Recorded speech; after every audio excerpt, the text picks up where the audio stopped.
శ్రీ గురుభ్యో నమః. శ్రీ గణేశాయ నమః. శ్రీమాత్రే నమః. నమస్కారం అండి అందరికీ. Welcome to my YouTube channel Shri Manju spiritual. మనం శ్రీ లలితా సహస్రనామ స్తోత్రనామాలకు ప్రతిపదార్థాలు తెలుసుకుంటున్నాం కదా. శ్రీమాత్రే నమః. కానీ అంతకంటే ముందుగా మీరు కనుక మన ఛానల్ని మొదటిసారిగా చూసి ఉంటే ఒక చిన్న లైక్ ఇవ్వండి ప్లీజ్. షేర్ చేయండి, నచ్చితే సబ్స్క్రైబ్ చేసుకోండి, కామెంట్ పెట్టండి. దయచేసి వీడియోని ఎక్కడ కూడా స్కిప్ చేయకుండా చివరి వరకు చూసే ప్రయత్నం మాత్రం చేయండి. ఇంకా వీడియోలోకి వెళ్ళిపోదాము. శ్రీమాత్రే నమః. 820 నామము సతి, 2 అక్షరముల నామం. ఈ నామంతో అమ్మవారికి నమస్కరించేటప్పుడు సత్యాయ నమః అని చెప్పాలి. సతి ఉండునది. ఈ విశ్వం ఇలా మనము చూస్తున్నట్లుగా సర్వజీవ వస్తు జలంతో కనబడడానికి మొట్టమొదట్లో ఉండడం దీనిని ఆంగ్లంలో బీనెస్ అనే ఒక పదంగా చెప్పుకోవచ్చుగా ఉండేది. ఆ ఉండడం మార్పు చెందడం బికమింగ్గా మారింది. అటుపైన ఈ జీవులు బింగ్స్ ఉద్భవించారు. ఇలా 3 స్థితులలోని మార్పులతో ఉద్భవించిన ఈ విశ్వానికి మొట్టమొదట్లో ఉన్న ఉండడం బీనెస్ అనేదే సత్. ఈ శబ్ద స్త్రీలింగ పదం. సతి కాబట్టి ప్రతి వస్తు జీవజాలంలో ఉండడం అనే సూత్రము ప్రిన్సిపల్గా ఉన్న అమ్మవారి పేరు సతి. మనం ఉండడం అంటే మన మనసు సరస్సులలో మనం వేరుగా, అలలు వేరుగా ఉండడం.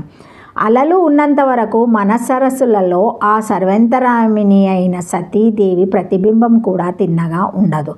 మనసు అనే సరస్సులో మనమంటూ వేరేగా ఒక అస్తిత్వాన్ని కలిగి ఉన్నాము అనే అభిప్రాయాలు అలల్లాంటివి. ఈ అలలు ఉన్నంత వరకు మన మనసు సరస్సులలో ఆ సర్వాంతర్యామిని ప్రతిబింబం కూడా ఉండదు. ఈ అలల అట్టహాసం, ఆర్భటం, ఆరంభ శూరత్వం సద్దుమణిగి మన మనసు సరస్సుల్లోకి లీనమై నిలకడ స్థితిలో ఉన్న మనసు ఉంటే అప్పుడు మళ్ళీ సర్వాంతర్యామిని సుప్రతిష్టమై మనల్ని ప్రచోదనం చేస్తుంది. ఇలా తాత్కాలికంగా స్మరణకు రాకపోయినా శాశ్వతంగా అందరిలోనూ ఉండి అందరినీ నడిపించే ఆ సర్వాంతరామిని పేరే సతీదేవి. దక్షుని కూతురుగా పుట్టి దక్షద్వారములో పతికి జరిగిన నిరాధారణ నిందను భరించలేక యోగాగ్నిలో దేహాన్ని ఆహుతి చేసుకొని మళ్ళీ మేనకా హిమవంతుల బిడ్డగా పుట్టిన పార్వతి పూర్వజన్మల్లోని పేరు కూడా సతి. 1 సర్వమునందు ఉండడం అనే సూత్రంగా ఉన్న సర్వాంతరామిని పేరు. 2 దక్షుని కూతురు. 3 సర్వ స్త్రీ దేవతలకు సమిష్టి రూపమని ఈ నామానికి అర్థాలు ఉండవచ్చు. పతి ప్రత్యత్ సద్రూపాచ్చ సతి దక్షాన్యాయన ఇదం నమః తదుక్తం బ్రహ్మపురాణే హైమావతిం ప్రకృత్యః సతుదేవి సతీ పూర్వం అసిత్ పశ్చాద్ధూమభవత్ సహస్రవ్రతః బహస్సేవ నైతేయముచ్యతే భవ ఇతి. సతీ పతివ్రత్యము సద్రూపత్వం వలన సతీదేవి అయినది. దక్ష ప్రజాపతి కుమార్తెకు దక్షాయని సతీదేవి అనే నామములు గలవు. బ్రహ్మపురాణమునందు పార్వతిని గురించి వర్ణించుచు ఈ పార్వతి పూర్వము సతీదేవిగా ఉండేది. ఆమెయే ఇప్పుడు ఉమాపార్వతిగా పుట్టినది. ఆమె శంకరుని ధర్మపత్ని పతివ్రత్యము చెంది ఎప్పుడునూ శంకరుని విడిచిపెట్టి ఉండదు అని గలదు 2 అక్షరముల నామము.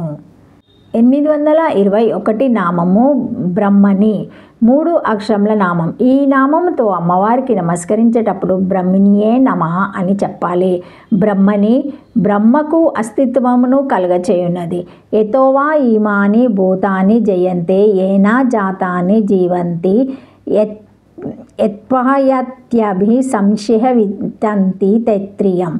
దేని నుండి ఈ సమస్త భూతజాలము పుడుతుందో, దేనివల్ల జీవిస్తుందో, దేనిలోకి చివరకు లీనమవుతుందో దానిని బ్రహ్మ అంటారు అని ఈ మంత్రానికి అర్థము.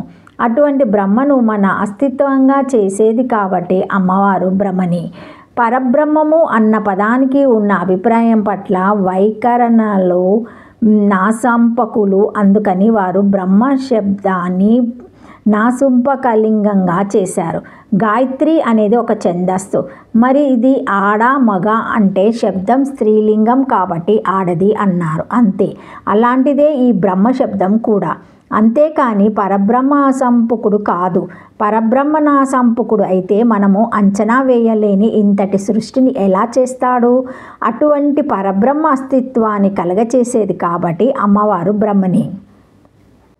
బ్రహ్మరూప ఆనిపుచ్చం ఆనిమండివ ఇతి సంచయ శూలగ్రహ చిత్తంత్వమాత్రేణ మండవ్య మునః ప్రవృత్తే అనిరక్షాగ్రకీరే స్వాత్ అనిహ పుచ్చేగ్నిసీమః యో ఇతి శాశ్వతః ఆనందమయ కోశస్థ పుచ్చ బ్రహ్మరూపత్యః బ్రహ్మణ అనిస్తః ఇతి శృత్యచ్చ బ్రహ్మణం అనాయతి జీవాహ్యాతిథి వా బ్రహ్మణి బ్రహ్మజనానద్ బ్రహ్మణో జీవనేనైవ ఇతి దేవి పురాణాత్ బ్రహ్మణ శబ్ద పితామహ పరః తస్య స్త్రీవాచ.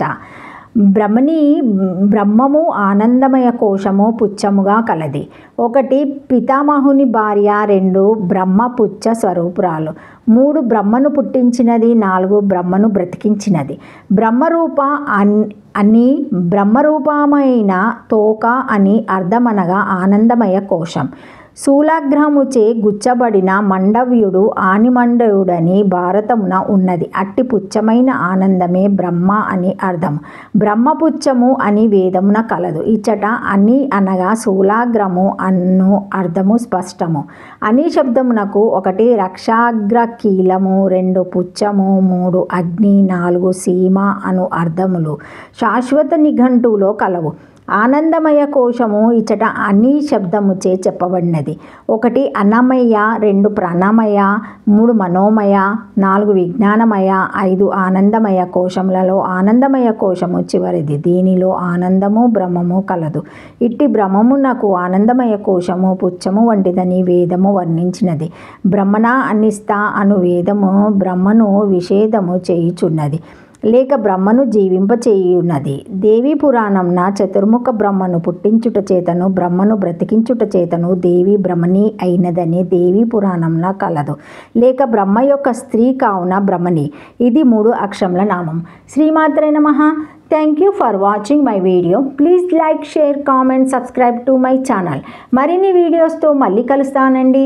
ఈ వీడియో కనుక మొదటిసారి ఎవరైనా చూసి ఉంటే తప్పకుండా ఒక చిన్న లైక్ ఇవ్వండి. ప్లీజ్ షేర్ చేయండి. నచ్చితే సబ్స్క్రైబ్ చేసుకోండి, కామెంట్ పెట్టండి.